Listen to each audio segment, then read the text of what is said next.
6月7号到8号，外交部副部长孙卫东出席东亚合作系列高官会，支持以东盟方式推进区域安全合作，支持以和平手段解决分歧和争端。孙卫东在会后接受媒体采访时，点名批评美国将亚太拉入军备竞赛漩涡，对外释放了何种讯息？6月7号至8号，东盟与中日韩高官会、东亚峰会高官会和东盟地区论坛高官会在老挝万象举行。外交部副部长孙卫东率团出席。孙卫东在会后接受媒体采访时表示，地区国家就当前形势下把握东亚机制发展正确方向，推进各领域务实合作等深入交流，达成广泛共识，为今年东亚合作领导人系列会议和外长会做准备。孙卫东强调，中方愿同地区国家分享机遇，共同发展，各方应支持东盟团结和中心地位，支持以东盟方式推进区域安全合作，支持以和平手段解决分歧和争端，要立稳良性互动正确认知，视彼此为伙伴而非对手。会议就巴以冲突、乌克兰危机、朝鲜半岛、缅甸、气候变化、网络安全、人工智能等国际地区热点问题和新兴领域合作交换了意见。中方阐述了在有关问题上的原则立场，对美西方涉华谬论予以严正驳斥。关于南海问题，中方指出，目前南海的最大安全挑战来自域外。以美国为首的域外势力从地缘政治目的出发，操弄集团政治和阵营对抗，推进在南海军事部署和行动，挑唆激化涉海分歧和矛盾，损害沿岸国正当权益。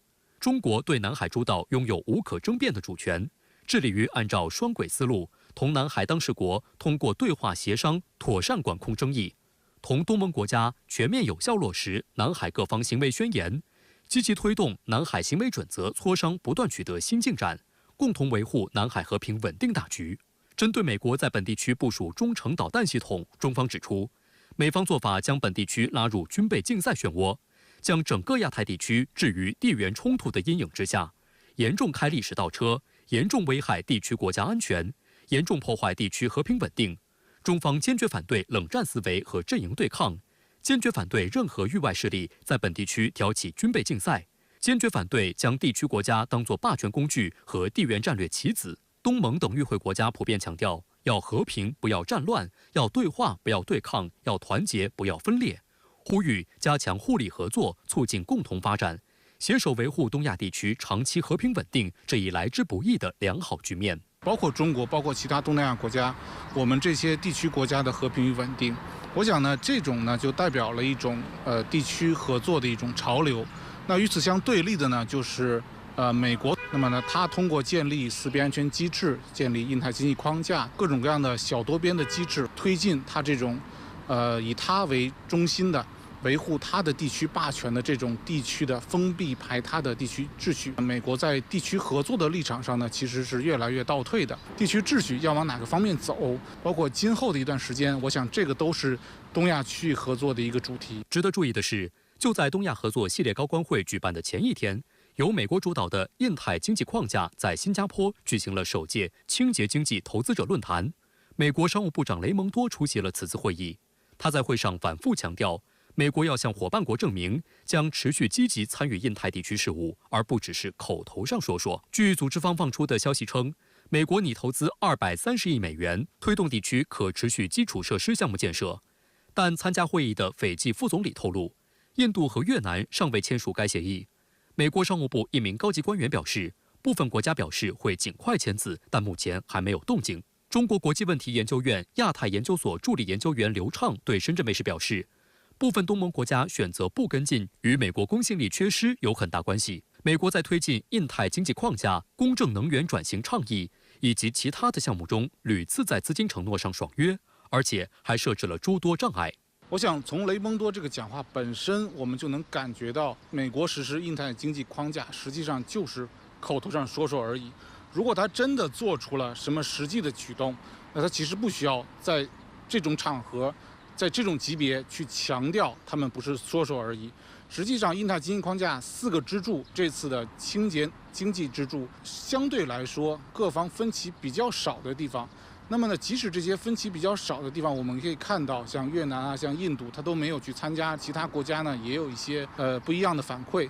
所以呢，这个实际上就这恰好证明了美国在实施印太战略的过程之中呢，完全是不切实际的这种操作。去年11月，印太经济框架首脑会议在美国旧金山举行。对于印太经济框架，美国政府迫切希望能够取得实际成果，因为这不仅标志着美国在经济上顺利重返亚太，也标志着美国给亚太地区各国提供了替代与中国经贸往来的方案。按照美国的设想 ，IPEF 包括4大支柱。供应链、清洁能源、脱碳和基础设施、税收和反腐以及贸易。不过，其中最为关键的贸易，各国始终无法谈拢。但即便如此，拜登政府为了其恶华战略能够尽快实施，还是决定于2024年组织各成员国重新调整贸易谈判。不过，一名了解谈判情况的人士曾透露，目前各成员国仍未能就改善劳工、环境标准或合规性达成一致。包括越南和印尼在内的一些国家，甚至直接拒绝了美国提出的劳工权利标准要求。此前，在国内企业的压力下，印度已经宣布退出印太经济框架贸易谈判。这也意味着该组织框架下的第一支柱协议基本已经宣告破产。而且，从此次清洁经济协议的签署情况来看，该组织剩余的3个支柱协议是否真的在其内部达成了一致，也值得怀疑。近日，特朗普和拜登在各个选票池中使出浑身解数拉票。为了赢得年轻选民，特朗普在与美国脱口秀演员科克合拍视频时承诺永远不会封禁 TikTok。 President, we're on TikTok. What is your message to younger voters right now? Well, the big message is vote for Trump. We're going to make our country greater than ever before. And you'll never ban TikTok, that's for sure. I will never ban TikTok. Thank you. 而受儿子亨特·拜登近期案件影响，拜登本就不乐观的选情进一步受阻。对于拜登是否会退出2024总统大选的猜测也越演越烈。10号，福布斯杂志总编辑史蒂夫·福布斯在节目中透露，民主党人越来越担忧拜登无法应对接下来的重重挑战。The fact that several Democrats, almost always off the record, are whispering concerns to the media reveals growing worries about this president's fitness to stay the course for this campaign. Hardly anyone believes he can navigate the rigors of a second term. This, of course, leads to basic questions. Will Biden bow out before the June 27 debate with Trump? Unlike his appearances these days, the president won't be aided by teleprompters. His unscripted remarks are routinely and embarrassingly confused and garbled. It's a high risk, however. A fumbling performance would make a subsequent pullout particularly humiliating. 今年北半球入夏以来，超级热已经成为许多国家民众的共同感受。印度多地气温连续数日超过45度，韩国的高温警报比去年早了1周。中央气象台已经连续4天发布高温警报，我国华北地区本周将持续热辣滚烫。根据世界气象组织的报告，未来全球气温还要进一步升高。据印度气象部门发布的数据，刚刚过去的5月，印度平均最高气温达到37.3摄氏度，是36年来气温最高的5月。印度多地气象站记录的5月气温都创下了历史新高。自今年2月中旬以来，印度北部持续遭遇热浪侵袭，3月至5月，该国发生超过2.5万起中暑病例，造成至少56人死亡。随着1年1度的季风降雨，本月开始向北移动，预计印度高温天气将有所缓解。受极端高温天气影响，印度的缺水情况日渐严重。国内有150个主要水库的蓄水量降至总容量的22%，首都新德里缺水问题愈发突出。7号，印度最高法院下令喜马希尔邦向首都地区调水，并要求流经地区不得截湖，以优先保证首都用水。据新德里电视台报道，人口的快速增长与高温加剧了新德里及周边地区的水荒，当地约90%饮用水依赖邻近地区供应。亚洲的韩国也热字当头，当地时间10号，韩国东南部大邱市、蔚山市等地发布高温热浪预警，这是韩国今年首次发布高温预警，比去年早了1周。韩联社称，受蒙古国东部高压脊逼近和西部暖空气流入影响，韩国大部分地区10号气温都超过了30摄氏度，并且这种高温天气未来还将持续一段时间。美国多地近日也被热浪笼罩，西南部的菲尼克斯市气温一度超过43摄氏度，预计未来几天这个温度还将持续。高温天气让无家可归者的生存状况愈加糟糕。It's freaking hot, man. My head, I was dizzy. I had a headache. It's hot over here in Phoenix. I could feel it. It's getting hotter. We found that he had moderate dehydration. He was tachycardic. So people that are out here are profusely sweating. They're not drinking enough water. They don't have enough water. That means they're becoming dehydrated really fast. 在号称地表最热的美国加州死亡谷国家公园，5号出现了48摄氏度的高温。Well, I'll tell you, we've never seen a temperature like this before coming from the Northeast, so it feels like baking right now. Instant tan. Now, being this warm this early is not necessarily unusual. We've gotten 120s even in late May before. So it's really going to be the whole summer. 在南美的哥斯达黎加，高温干旱天气让当地的咖啡出现了减产。哥斯达黎加是全球主要的咖啡生产国和出口国之一，超过80%的咖啡产量用于出口。境内大部分种植的咖啡树类型为阿拉比卡咖啡树，这种咖啡树不耐热，喜欢阴凉的环境，但如今当地种植条件正在被改变。Porque con la temperatura elevándose, el café se maduró desde las partes bajas hasta las altas en el mismo periodo de tiempo.